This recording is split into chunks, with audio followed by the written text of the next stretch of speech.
रस्त्यात एखादा अपघात झाला की अपघातग्रस्ताची माहिती मिळवणे कठीण असते। अनेकदा अपघातग्रस्ताला मदत मिळत नाही।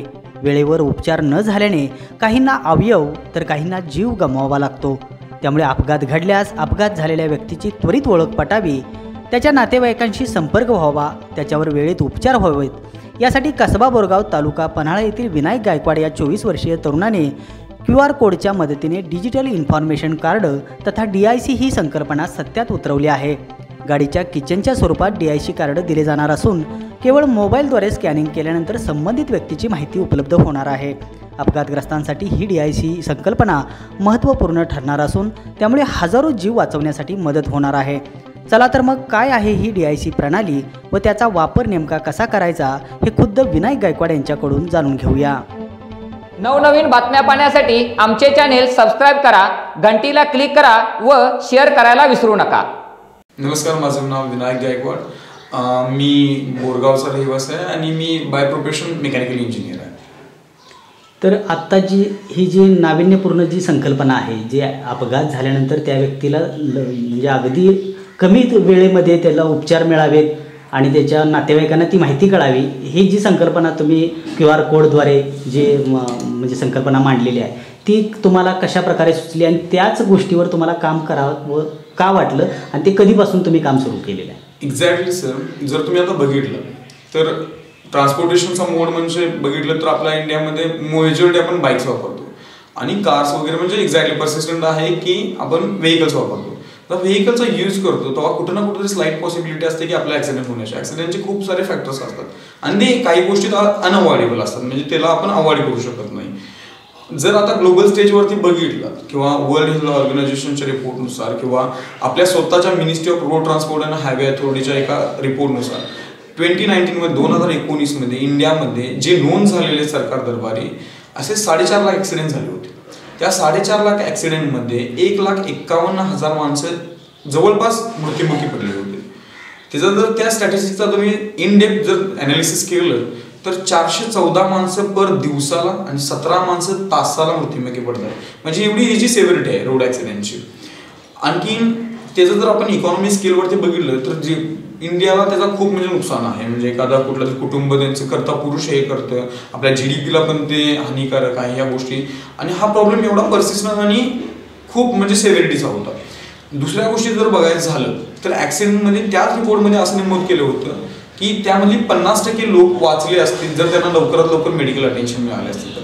पण मेडिकल अटेन्शन मिळवण्यात खूप सारे पॅरामीटर्स मग त्यामध्ये प्ले करतात। जर एखादी व्यक्ती असेल आणि एखाद्या व्यक्तीचा ॲक्सिडेंट झाला असेल आणि त्याच्या कोणी जवळ असेल तर त्याच्या जो जवळ आहे त्या माणसाला तो हेजिटेट करतो की एक्झॅक्ट हा कोण आहे, त्याला त्याच्याविषयी माहिती नसतं आणि येणाऱ्यामध्ये ते कॉन्सिक्वेन्सेस किंवा त्याला म्हणतो आपण लायबिलिटी, जशा फायनान्शियल लायबिलिटी असतील किंवा मेडिकल कन्सेंटच्या काहीतरी लायबिलिटी असतील, त्यामुळे आपण त्यांना मदत करत नाही किंवा आपली सायकोलॉजी आपल्याला स्वतःला रेजिस्ट करते।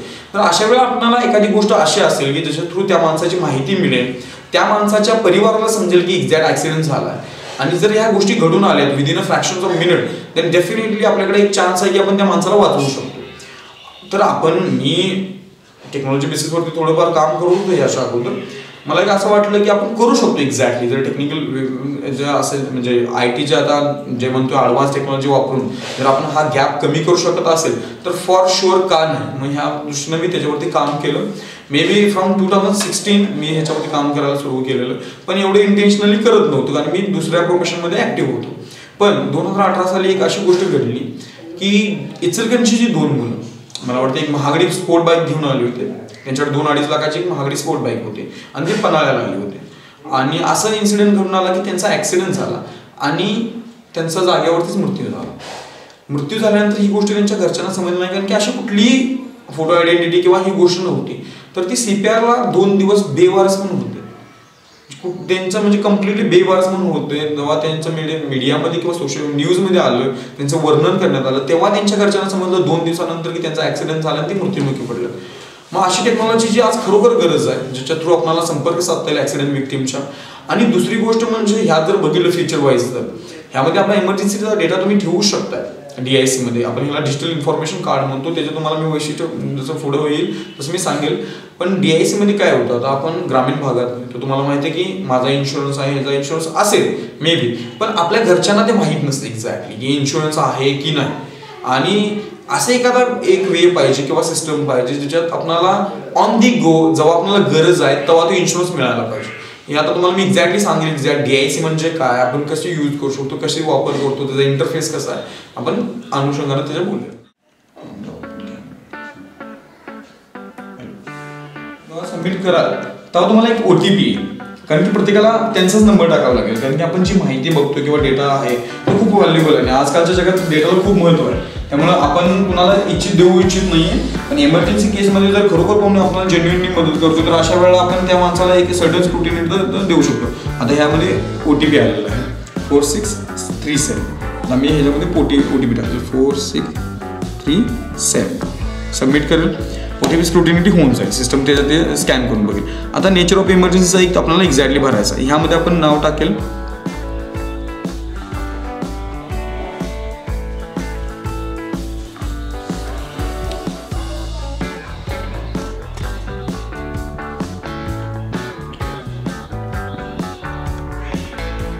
झालंय का एक्झॅक्टली ह्यामध्ये. तर ह्यामध्ये 3 ऑप्शन्स आहेत की किल्ली सापडलेले, हरवले, ऍक्सिडेंट झाला की हे.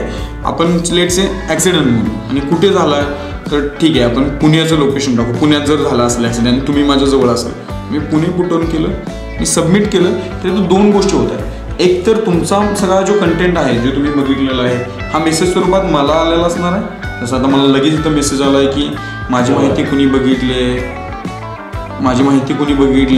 हा लगेच मला मेसेज आलेला आहे की जो आपण ह्याच्यासाठी वापरलेला फोन हे लगेच मला आलेलं असं की dear user of DIC of user Vinayak Balram Gaikwad has been accessed by Krishnakumar Kamble, mobile number 94219707, जो आपण OTPने व्हेरीफाय करून घेतला, जे आपण रिझन पुट ऑन केलं ॲक्सिडेंटचं ॲट द लोकेशन पुणे, जे आपण टाकलं. आणि लगेच तुम्हाला एक्झॅक्टली हा सगळा डेटा सेट तुम्हाला मिळून जाईल. माझा फोटो बघण्यात मिळेल, माझं नाव, माझं डेट ऑफ बर्थ, माझा ॲड्रेस, माझा मोबाईल नंबर, माझा ब्लड ग्रुप, माझी मेडिकल हिस्ट्री काय असेल तर म्हणजे मेडिकल हिस्ट्री म्हणजे मला BP शुगर असेल आणि मला ते म्हणजे हे करायचं आहे, कन्सिडर करायचं मेडिकल अटेन्शनच्या वेळेला तुम्हाला मिळून जाईल.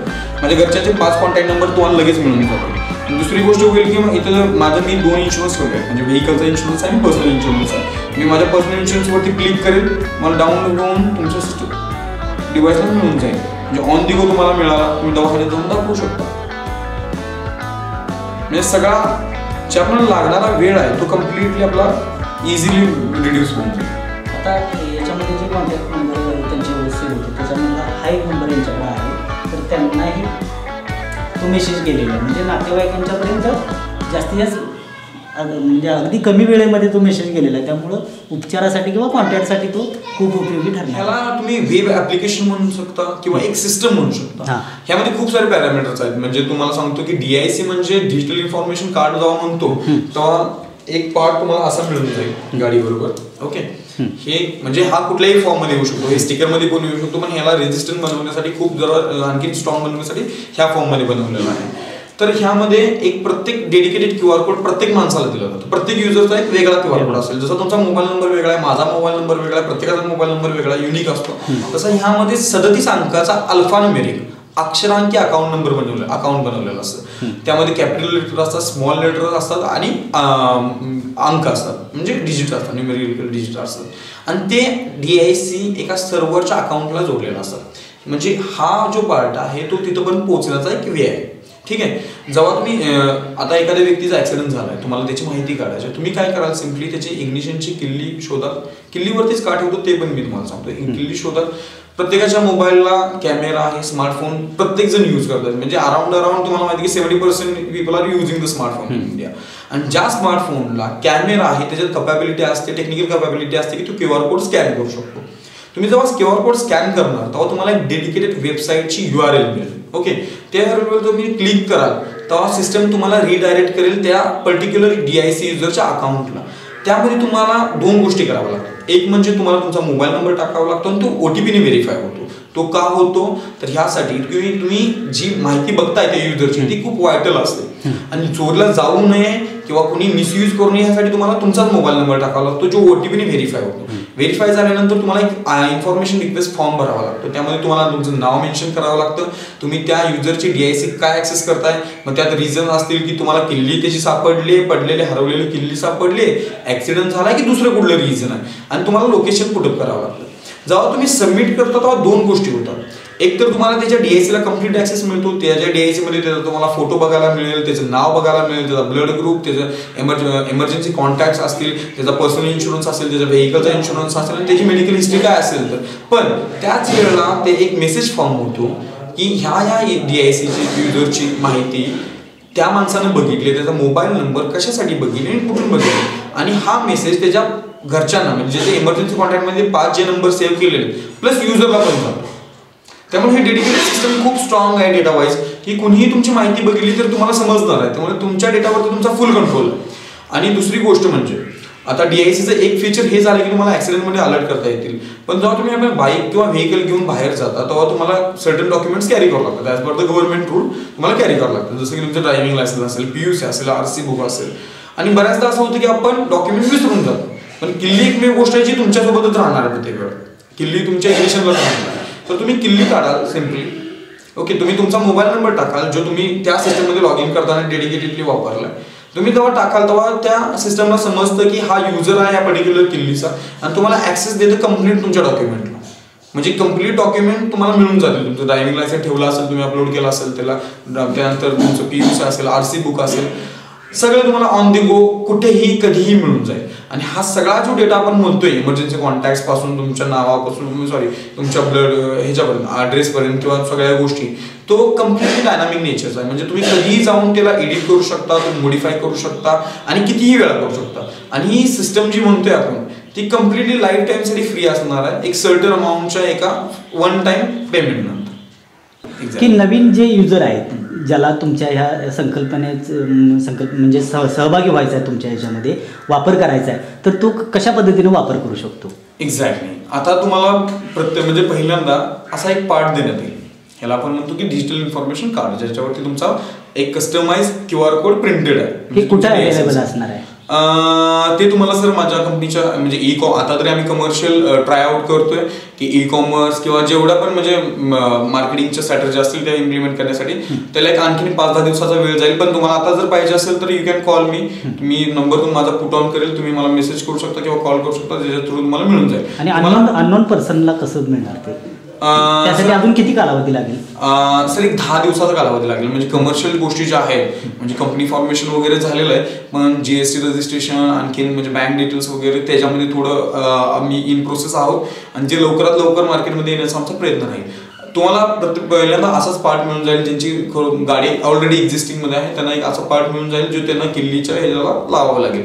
तुम्ही पहिल्यांदा जेव्हा स्कॅन करता तेव्हा सिस्टमला माहित असते की हा DIC कुणाला अलॉट केलेला आहे की नाही. तुम्ही सिम्पली स्कॅन कराल, तुमचा मोबाईल नंबर टाकाल, तुम्हाला एडिटेबल फॉर्मला एक ऍक्सेस मिळेल. त्यामध्ये तुम्ही तुमचं नाव, गाव, जे पण इन्फॉर्मेशन विचारले सिस्टम रिक्वायर्ड ते तुम्ही टाकाल, आणि जेव्हा सबमिट कराल तेव्हा एक असं होईल की हे अकाउंट तुम्हाला पर्टिक्युलरली मिळून जाईल. ह्याच्यावरती तुमचा डेटा स्टोअर होईल, त्याच्यानंतर कोणीही ऍक्सेस करू शकतो. 2016 पासून मी या सिस्टमवरती काम करतोय. म्हणजे इन्सेप्शन 2016ला झालेलं आयडियाला, पण तिला फॉर्म होण्यासाठी म्हणजे बराच वेळ मला द्यावा लागला. 2017-18 मध्ये मी एक्झॅक्टली नेचर कसं पाहिजे, कसं इझिली ॲक्सेसिबल बनवता येईल, कसं त्याला कम्प्लिटली म्हणजे इकॉनॉमिकली फिजिबल प्लस म्हणजे युजरच्या डे टू डे लाईफमधल्या युजरच्या पण दृष्टिकोनाला कसं आणखीन सोपं बनवता येईल ह्याच्यावरती काम करत होतो. ह्याच्यासाठी म्हणजे तुम्हाला म्हणजे एकतर एक्सटेन्सिव्ह नॉलेज पाहिजे IT क्षेत्रातलं, किंवा तुमचं हे कम्प्लिटली पार्ट मेकॅट्रॉनिक्सच्या म्हणजे पार्टमध्ये येतो. म्हणजे त्यामध्ये मेकॅनिकल इंजिनिअरिंगचे पण स्किल तुम्हाला लागलेलं आहे, ITचे स्किल्स पण लागलेले आहेत, आणि त्याच्यावरती मला खूप काम करावं लागलं. 2 वर्ष एक्झॅक्टली मी त्या म्हणजे जे नॉलेज ॲक्वायर करायला गरजेचं होतं त्याच्यावरती काम करत होतो, आणि ते करता करता म्हणजे हे जे डेव्हलपमेंट चालले होते. आणि मला एक्झॅक्टली तसा टाइम फ्रेम बघितला, डेडिकेटेड टाइम मी जसं दिलाय तसं 2 किंवा 2.5 वर्ष ह्या सिस्टमला डेव्हलप करण्यात लागलेले आहेत. DIC जर तुम्हाला मिळवायचे असेल तर आपण खूप साऱ्या चॅनलमध्ये काम करतोय. मी ई कॉमर्स मध्ये पण टाईप करण्याचा प्रयत्न करतोय मी. म्हणजे ज्या गाड्यांच्या सर्व्हिस सेंटर्स असतील किंवा जे म्हणजे आपण डीलरशिप असेल त्यांच्याबरोबर आपण टाईप करण्याचा प्रयत्न करतोय. मॅक्सिमम आपला प्रयत्न आहे की आपण OEMशी टाईप करावं आणि त्यांच्या थ्रूच मिळावं. पण हां, जर आता एक्झिस्टिंग तुम्हाला हवं असेल तर you can go and check my website. म्हणजे माझ्या कंपनीचं नाव आणि तुम्ही वेबसाईट चेक करू शकता, ज्याचं नाव आहे www.qrcare.in. आणि दुसरी गोष्ट म्हणजे आपण आणखीन एका वेबसाईटवरती काम करतोय, त्याचं नाव आहे mydic.in. त्याच्यावरती तुम्ही जाऊन तुमची DIC तुम्ही कम्प्लिटली बुक करू शकता आणि विदिन द मंथ्स ओव्हरनाईट किंवा काय पण मीन्स असतील त्याच्यातून तुम्हाला ती डिलिव्हर केली जाईल.